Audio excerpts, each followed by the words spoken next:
भरतपुर नाम के गांव में मनीष अपनी पत्नी रेखा और 2 बच्चों बंटू और चिंकी के साथ रहता था। मनीष अपना एक छोटा सा ढाबा चलाता था। मनीष बड़ा ही लजीज खाना बनाकर बेचता था, जिससे उसका ढाबा ठीक ठाक चलता था। वाह यार मनीष, क्या लाजवाब खाना है। तुझे पता है, इतना स्वादिष्ट पालक पनीर मेरी माँ भी बनाया करती थी यार। सच में मनीष भाई, मजा आ रहा है।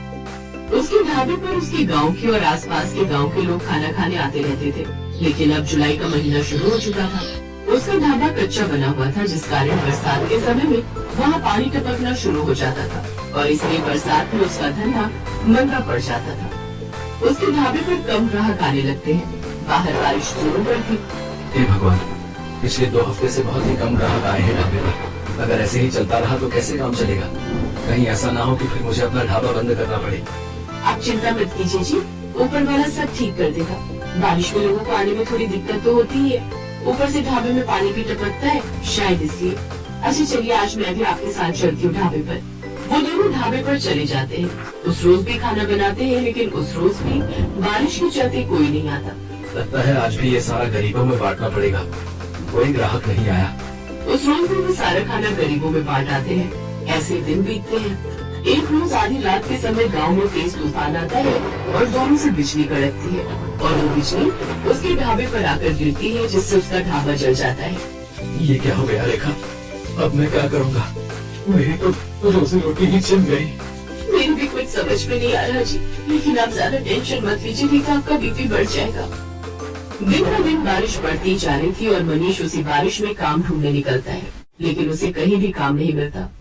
उल्टा सारा दिन बारिश में भीगने के कारण उसे सर्दी लग जाती है। अब जैसे तैसे वो अपने दिन काट रहे थे। फिर एक रोज रेखा का मुंहबोला भाई माधव उनके घर आता है। अरे जीजा जी, इतनी बारिश में रोज रोज काम ढूंढने निकलते हो, बेकार में परेशान होते हो।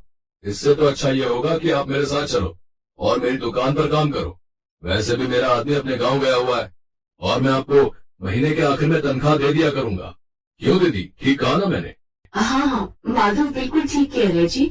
वैसे भी अपने पास और कोई काम तो है नहीं अब, तब तक यही काम कर लो आप। अच्छा ठीक है माधव, तुम कहते हो तो मैं यही कर लेता हूँ। वैसे भी घर खर्च तो चलाना ही है ना। अब मनीष माधव की दुकान पर काम करने लगता है। वो बिना 1 मिनट भी आराम किए सारा दिन मेहनत करता, अनाज की बोरियों को ट्रकों से उतारता और दुकान के अंदर का सारा काम संभालता। लेकिन जैसे ही महीना पूरा होने को आता है, तभी तनख्वाह देने के नाम पर वो टाल मटोली करने लगता है। तनख्वाह? कैसी तनख्वाह जीजा जी? ये तुम कैसी बातें कर रहे हो माधव? तुम्ही ने तो उस रोज रेखा के सामने कहा था कि महीने के आखिर में तुम मुझे तनख्वाह दोगे। नहीं नहीं, ऐसा कुछ नहीं है। आपको काम की जरूरत थी, मैं जानता हूँ, लेकिन मैं आपको यहाँ पर काम करने नहीं, मदद करने के लिए बुलाता था। और मदद करने के लिए भी कोई पैसे लेता है क्या? ये तुमने मेरे साथ ठीक नहीं किया माधव, मैं तुम्हें देख लूंगा। अरे जाओ जाओ, बड़े आए मुझे सबक सिखाने वाले। मनीष दुखी मन से घर आ जाता है। आ गए आप? आज तो महीने का आखिर है, आज तो आपको तनख्वाह भी मिल गई होगी। तो पापा, फिर तो आप कल ही मेरे स्कूल की फीस भर दीजिए। आपको पता है मेरी टीचर मुझे रोज रोज फीस के लिए टोकती है। ये सुनते ही मनीष की आंखों में आंसू आ जाते हैं। मेरा नसीब न जाने कैसा है रेखा, जो मेरे साथ कुछ भी अच्छा नहीं हो रहा। आप रो क्यों रहे हैं? ठीक से बताइए ना क्या बात है। फिर मनीष उसे सारी बात बताता है। हे राम, वो इतना बड़ा मक्कार निकलेगा, मैंने कभी नहीं सोचा था। छी, उसे तो भाई कहते हुए भी शर्म आ रही है मुझे। फिर कुछ दिनों तक जैसे तैसे वो दूसरी जगह नौकरी की तलाश में जाता है। तब जाकर उसे एक बड़ी कोठी में ड्राइवर की नौकरी का काम मिल जाता है, जहाँ उसे महीने के 10,000 रुपए तनख्वाह के रूप में मिलते हैं। लेकिन उससे वो ड्राइवरी के अलावा अपने घर के काम भी लेते और इसी के सहारे अपना घर खर्च चलाता है। ऐसी ही एक शाम जब मनीष काम से घर लौट रहा होता है, तभी उसकी नजर सड़क किनारे गिरे हुए बच्चे पर जाती है, जो कि लगातार मदद की गुहार लगा रहा था। कोई मेरी मदद करो। ये तो किसी बच्चे की आवाज आ रही है। मनीष जल्दी से उसे पास के डॉक्टर के पास ले जाता है और उसका इलाज करवाता है। एक जमींदार का बेटा होने के बावजूद भी किसी ने मेरी जान नहीं बचाई, क्योंकि शायद कोई भी रोड एक्सीडेंट के लफड़े में नहीं पड़ना चाहता। लेकिन आपने बिना कुछ सोचे समझे मेरी जान बचाई। आपका बहुत बहुत धन्यवाद मनीष काका। अरे इसमें धन्यवाद कैसा? तेरी जगह अगर मेरा बेटा होता तो क्या मैं उसकी जान नहीं बचाता? उधर जैसे ये बात जमींदार को पता चली, वो दौड़ा दौड़ा आया और उसने वीरेन को गले से लगा लिया। तेरा बहुत बहुत शुक्रिया मनीष। अगर आज तू ना होता तो पता नहीं मेरे बेटे का क्या होता। ये ले मनीष, इसे मेरी तरफ से इनाम समझ कर रख ले। ये आप क्या कह रहे हैं जमींदार साहब? मुझे इन पैसों की कोई जरूरत नहीं है। रख लो मनीष, तुमने मेरे जान से प्यारे बेटे को बचाया है, तो उसके आगे तो ये सब कुछ भी नहीं है। मनीष जब घर आकर देखता है तो वो पूरे 5 लाख रुपए होते हैं। ये देख वो बहुत खुश होता है। अब वो जल्दी सड़क किनारे अपनी जमीन पर खुद का पक्का ढाबा खोल लेता है। सड़क किनारे होने से अब उसकी और भी ज्यादा कमाई होने लगती है। अब बरसात में न तो उसके ढाबे की छत टपकती और न ही ग्राहकों की कमी होती, क्योंकि गाड़ियों में घूमने निकले लोग उसके ढाबे पर ही अपनी गाड़ी रोकते और लजीज लजीज खाना खाकर बारिश के मजे लेते। अब मनीष अपनी पत्नी और बच्चों के साथ खुशी खुशी रहता।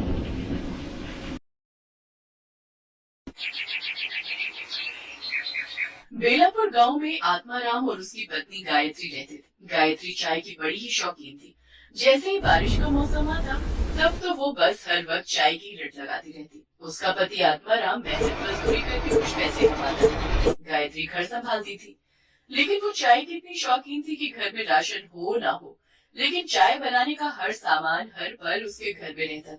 उसके पति को जब भी मजदूरी मिलती तो वो उसमें से राशन के साथ साथ अपनी चाय पत्ती और चीनी एडवांस में लाकर रख लेती। इतना सारा चाय बनाने का सामान फिर ले आई? अरे चाय की दुकान खोलने का इरादा है क्या? वाह मेरे पति देव, क्या आइडिया दिया है। ऐसा क्या कह दिया मैंने? वो तो तुम्हें सुबह ही पता चलेगा।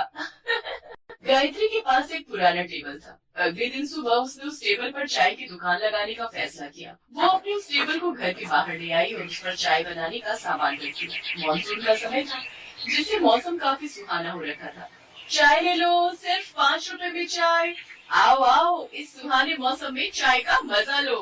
कुछ ही देर में उसके पास चाय पीने के लिए लोग आने लगे। ठंडी ठंडी हवा, मानसून का महीना, सुहाना मौसम और ऊपर से अदरक, इलायची, मसालों वाली चाय। बहन जी, एक कप मुझे भी लेना। ऐसे ही देखते सुबह से दोपहर हो गई। आत्माराम गुस्से में बड़बड़ाता हुआ बाहर आया। सारा दिन बस लोगों को चाय ही पिलाती रहोगी या घर में खाना भी बनाओगी? हाँ तो कौन सी आफत आ रही है? देख नहीं रहा बीवी बिजनेस कर रही है, खुद ही जाकर बना लो खाना। लेकिन मेरी माँ, बनाऊं किसमें? चूल्हा तो तुम हथिया कर बैठी हो। अरे हाँ, मैं तो भूल ही गई थी। अच्छा, आज मेरा काम का पहला दिन है, परेशान मत करो। खाना अब सीधा रात को ही खाना, तब तक इस चाय से ही काम चलाओ। लो, एक कप चाय पी लो। नहीं पीनी है तुम्हारी चाय। हे भगवान, मैं क्या करूँ इस औरत का? काश की कोई चाय देने वाला पेड़ होता जो सारा दिन बस चाय ही देता रहता। शाम को जब ग्राहक आने बंद हो गए तो गायत्री ने चूल्हा अंदर ले जाकर रख दिया और उसमें खाना बनाने लगी। साथ ही उसने चाय के पतीले में बची हुई थोड़ी सी चाय को अपने घर के आंगन में लगे पेड़ की जड़ों में डाल दिया। सुबह जब गायत्री आंगन में झाड़ू लगा रही थी तो उसकी नजर उस पेड़ पर गई। अरे, एक रात में इस पेड़ पर इतने फल कैसे लग गए? कल रात तक तो इसमें कुछ भी नहीं था। तभी वहाँ आत्माराम भी आ गया। हाँ, इसमें तो बहुत सारे फल लगे हैं, चलो एक तोड़ कर देखते हैं। आत्माराम ने फल तोड़ा तो उस फल में से चाय निकली। इस फल में चाय? भला ये कैसे हो सकता है? हाँ, चाय, क्योंकि मैं एक जादुई पेड़ हूँ। कल तुमने मेरी जड़ में चाय डाली थी, इसलिए अब तुम्हें हर रोज चाय मिलेगी। तुम जितनी चाहो उतनी चाय के फल मुझसे तोड़ सकते हो। वाह, ये तो बहुत ही अच्छा हुआ। अब हम बिना लागत लगाए ही लोगों को मुफ्त की चाय बेचेंगे और खूब मुनाफा कमाएंगे। अच्छा सुनिए जी, ग्राहक आते ही होंगे, तुम जल्दी से इन फलों से चाय निकाल कर केटल में डालो ताकि मैं उन्हें बेच सकूं। उन्होंने जल्दी से केटल में चाय भरी और फिर गायत्री उसे अपने टेबल लगाकर बेचने लगी। गायत्री बहन, आज तुम चाय चूल्हे पे नहीं बना रही? इस केटल में तो ठंडी होगी ना? नहीं भाई साहब, चाय एकदम गर्म है, बस अभी चूल्हे से उतार कर लाई हूँ। इस चाय में बड़ा ही स्वादिष्ट स्वाद है। अब गायत्री के ग्राहक और भी बढ़ गए, क्योंकि जो स्वाद उस पेड़ की चाय का था वैसा स्वाद उन्हें और कहीं नहीं मिला। गायत्री अब खूब मुनाफा कमाने लगी। वो हर रोज सुबह फल तोड़ती और उसमें से चाय निकाल कर लोगों को बेचती।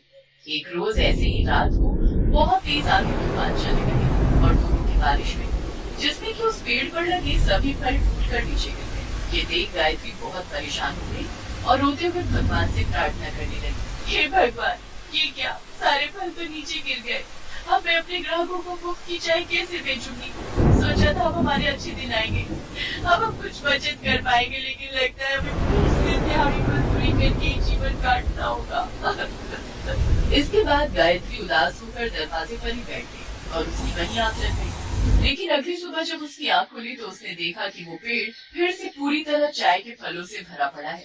ये चमत्कार देख गायत्री और आत्माराम बहुत खुश हुए। फिर बारिश के मौसम में भी गायत्री तिरपाल लगाकर चाय बेचती है। अब तो भरी बारिश में भी लोग उनके यहाँ चाय का स्वाद चखने जरूर आते। उन्हें उस पेड़ की चाय की लत जो लग गई। आत्माराम ने भी अब मजदूरी छोड़ दी और वो भी अब अपनी पत्नी का हाथ बटाने लगा। उन्हें अब बिना लागत की चाय बेचकर खूब मुनाफा होने लगा और अब उनकी गरीबी के दिन दूर होते गए।